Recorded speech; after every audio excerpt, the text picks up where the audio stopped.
Funding for Schaeferless is provided by Squarespace, the sponsor of today's video. From websites and online stores to marketing tools and analytics, Squarespace is the all-in-one platform to build a beautiful online presence and run your business. For some reason, one of my most requested videos to date is a ranking of every song in Total Drama World Tour. I don't really get it, and while I didn't have any strong desire to make this video, it's not like I had any strong desire to not make it. I'm completely neutral on the idea of doing this video, but since so many people wanted it, yeah, sure, whatever. It only took me like 2 hours to listen to all the songs and then put this entire script together. It's like I really had no reason not to make this. So, Total Drama World Tour is the 3rd season of the Total Drama franchise. It's also the best season. Everyone knows this. This season introduced musical numbers to the series. Basically, at one point in every episode, Chris forces the campers to make up a song on the spot and sing it, or else they get eliminated. All contestants must sing in each show, according to the rules that never get enforced because there's so many characters that don't sing in many episodes. I didn't even know Cody could sing until episode 22, because he always manages to weasel his way out of the musical numbers in every previous episode. But whatever, in spite of the inconsistent rules, a lot of these songs were actually pretty solid. And the voice actors are all surprisingly good singers. So let's go through all 30 songs in this season and see which ones hold up, and which ones are taking the drop of shame, only to sneak back aboard the plane and turn into a zombie and take the $1 million and die in a volcano. I don't know, let's get started. Anywho. A Chinese lesson is awful. And not because it's probably... Definitely racist. It's because it's broken up into 5 different parts, all of which sound exactly the same. None of which sound good thanks to Chris's mediocre vocals, and everyone else mainly just speak singing about how disgusting their foods are. It barely even qualifies as a song, and can't be categorized as anything but a complete and utter failure. If this was a tier video, it would get an F, because it sucks so much. Okay, let's get to the not horrible stuff. I hate Baby. I've always hated Baby, and not just because the show aired during the height of Justin Bieber craze, and he also had a song of the same name. Remember that?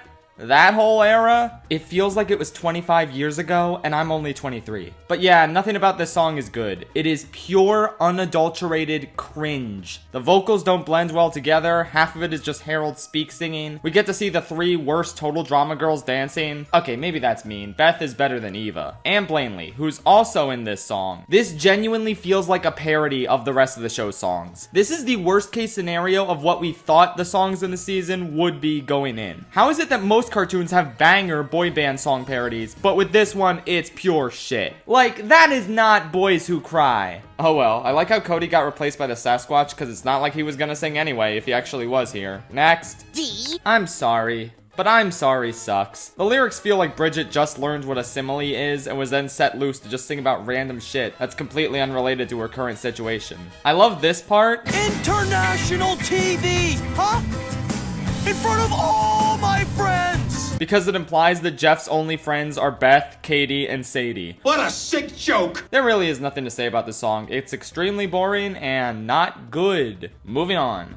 Save This Show sure is a generic song you'd hear in a telethon. I don't know, it reuses footage from the previous episodes and it's just generally not anything special. The Aftermath show is where music goes to die, apparently. Crap! Oh, I'm not allowed to say that title. Oh no. This song is not good. The first part is decent. I like the instrumental, and Cody sings a single lyric, which is truly impressive. I knew he had it in him. But this opening part only lasts like 20 seconds, and then we're thrown into this really terrible rap part with Gwen, which also ends super quickly, and it's like, is this even a coherent song at this point? It could be worse, but it had the potential to be a lot better. Blainerific is stupid. Blanley is stupid. This whole idea was stupid. Chris is stupid for thinking this was a good idea. I don't like this stupid song that gets interrupted just so Blanley can rant about her stupid accomplishments. I like it when everyone dunks on Blanley, and I also like Duncan and Owen enjoying lattes together. That was cute. C. Blanley sucks. I bet you forgot about her existence before this video reminded you. It's Blanley!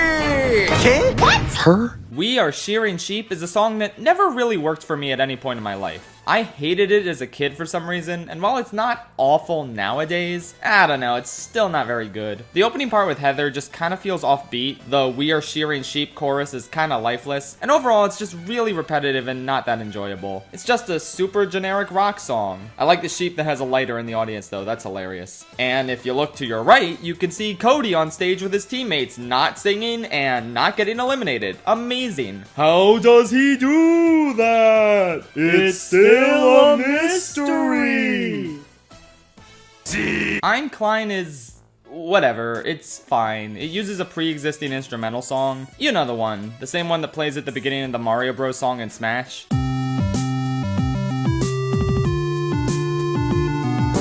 Man, I am uncultured. You uncultured swans! The song's really nothing to write home about. It's cute that they're whispering to avoid an avalanche, and I don't know why Heather is singing about sucking lemon trucks or whatever a lout is, but whatever. Not terrible, but not impressive. What's not to love about What's Not to Love? Well, quite a bit actually. I do love the art style of this song, and I think it would be a real banger if it kept up the same energy as Courtney's part, but it kinda gets weaker as it goes along, with a lot of stopping and starting, and not a ton of energy in a lot of the later parts of the song. Still, I do love New York and Broadway musicals, so I'll take what I can get with this song. It's not great, but it's not bad. At least it looks pretty. Boom! And being in the baby carriage is not an excuse to not sing, Cody. Noah and Lindsay are still singing. What's your excuse, you piece of shit? Stuck to a Pole is really funny conceptually, but when your main vocalist is, well, stuck to a pole, it's not exactly something you really want to listen to ever. The song is fine, just super short and not particularly memorable. Courtney, Gwen, and Heather reenact the Fire Emblem Three Houses box art. Courtney does this weird thing with her fingers. Cody dies of hypothermia, which I guess is why he got away with not singing this time. Okay, fair. But next time, you're gonna boot him off, Chris, right? Right? Anyway, yeah, decent song. It'd be pretty cool if it was intelligible. Bitch. Who You Gonna Root For starts out like a typical generic Aftermath song, and it's fine, it's serviceable, but the Harold part really makes this one stand out. His rap section about Cody is actually pretty fun, and even Courtney's hijacking of the song at the end sounds great as well, and adds to the chaos. The song definitely can't stand toe-to-toe with the best in the season, but it's not bad. Big nose. I don't know if I can praise Boyfriend Kisser, it's just so mean to Gwen, and I like Gwen, and I don't really like Courtney. I have mixed feelings towards her, okay? Putting that aside, it's pretty cool visually with the blueprint aesthetic that goes with Area 51 really well. It's solid musically, but not the most memorable or catchy, just moderately memorable and catchy. Cody stands there with his arms behind his back because he has nothing to sing in this situation. Overall, it's good, I like it, but don't be mean to Gwen, that makes me sad. Big mouth. We, my friends, is pretty fun. I'm not the biggest Sierra fan, but she does have her moments, and this song is definitely one of them. It's not amazing musically, but it is very fun visually and character-wise. It really highlights her frantic personality, and it's enjoyable to watch. Shout out to the random quick Owen and Noah part that comes out of nowhere since this is otherwise a Sierra solo. And the even more random part where Chef's just dancing a jig for no discernible reason. That made me laugh out loud. Pretty good stuff overall. Sisters is kind of a bop. I never liked it as a kid because the dancing made me cringe, but I guess that's kind of the point. Now it's kind of funny and I really enjoy it, but the best part of the song is LaShawna's vocals and the overall beat. It's very satisfying to hear her verbally stick it to Alejandro. Overall, a catchy and fun song. It just would have benefited from being a little longer. And yeah, there's only so much of this dancing even I can take. Courtney's parts in I'm Winning This are so incredible, and the rest of it is decent. Seriously though, Courtney really needed a solo at one point that would really allow her voice actress to show off her singing chops, cause her vocals in this song are the best out of anyone in the whole show. Harold and Owen's parts are good, I just think that overall the song doesn't really blend everyone that well, and it's kind of all over the place rhythmically, but it's good. Definitely underrated and worth hearing for Courtney alone. Oh boy, it's time for a song. And now it's time. Good thing Squarespace is the sponsor this time. That means I can make another addition to the Untitled Squarespace album that consists of all of my various transition songs that I've done over the years. And in the spirit of Total Drama World Tour, I'm just gonna pick one of their songs and completely improv new lyrics for it. Just a warning, this is gonna be extremely off-key and terrible, but I'm sure you expected that by now. Okay, here we go. You wanna build websites, it's Squarespace time at last. You should go get Squarespace, it's pretty awesome, yes. Oh yeah! They got all kinds of templates, so what you waiting on?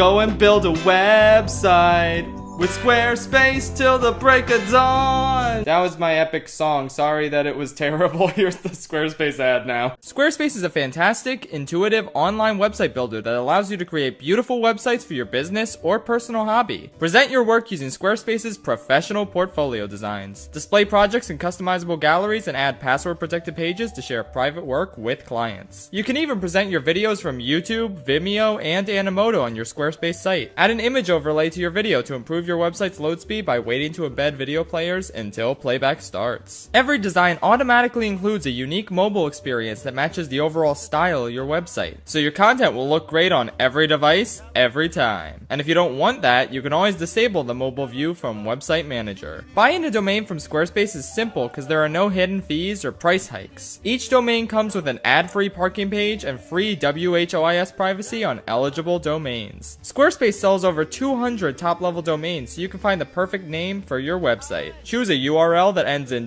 .com, .net, .org, or if you're feeling funky, you can get a more specific one like .art. If you're ready to share your passions or promote your business with the rest of the world, head to squarespace.com for a free trial. And when you're ready to launch, go to squarespace.com/ShapeForLess to save 10% off your first purchase of a website or domain. I don't think Her Real Name Isn't Blanley is very good, but I kind of love it. It's very fun and energetic, and it dunks on this season's biggest mistake, that being the titular Blanley. But it's also very gross, and Jeff rhymes Blanley with Blanley. I like the Russian vibes of the instrumentals and the hey parts though, so I'm very torn. I don't know, it's fun and I like it, so I'll rank it here in the top half. Whatever, leave me alone. Booty! Before We Die is all about the contestants saying what they want to do before they die. I'm sure this is a stunning revelation to many of you. The subtext here is extremely nuanced and well hidden. But yeah, this is a fun one. It's a great chance for all the characters to showcase their personalities by expressing their deepest desires, even if it's more so speak singing and not actual singing. Still, it's really fun, and I love the look on Cody's face when DJ says all he wants to do is go home and see his mama. Look at him, he's so sad and emotionally invested in DJ's struggle. It's so sweet. Bagel! Rowin' Time is just a weaker version of Lovin' Time. Not really much to say here. I like how it's in a faster tempo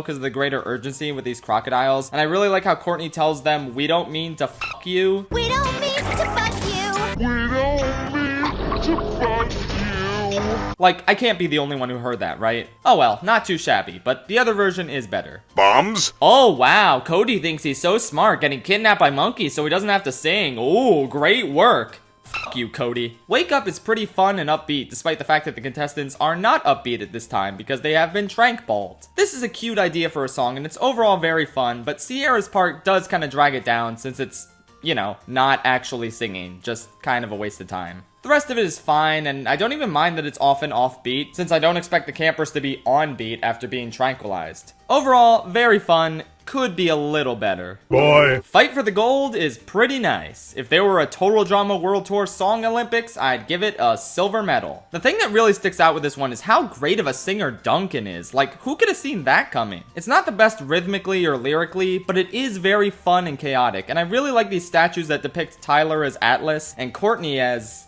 Terpsichore?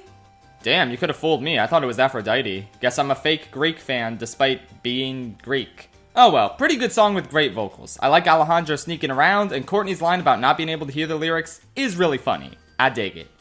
Lovin' Time is a cute, quirky R&B power ballad where our lovable contestants encourage scarabs to fuck each other. I really dig this one. The beat is catchy, and the soloists in the song have voices that really complement its tone nicely. It's a good time, though I'm still a little confused about how Ezekiel ruined the song and caused the scarabs to attack everyone. The writers just did not give this guy a break, did they?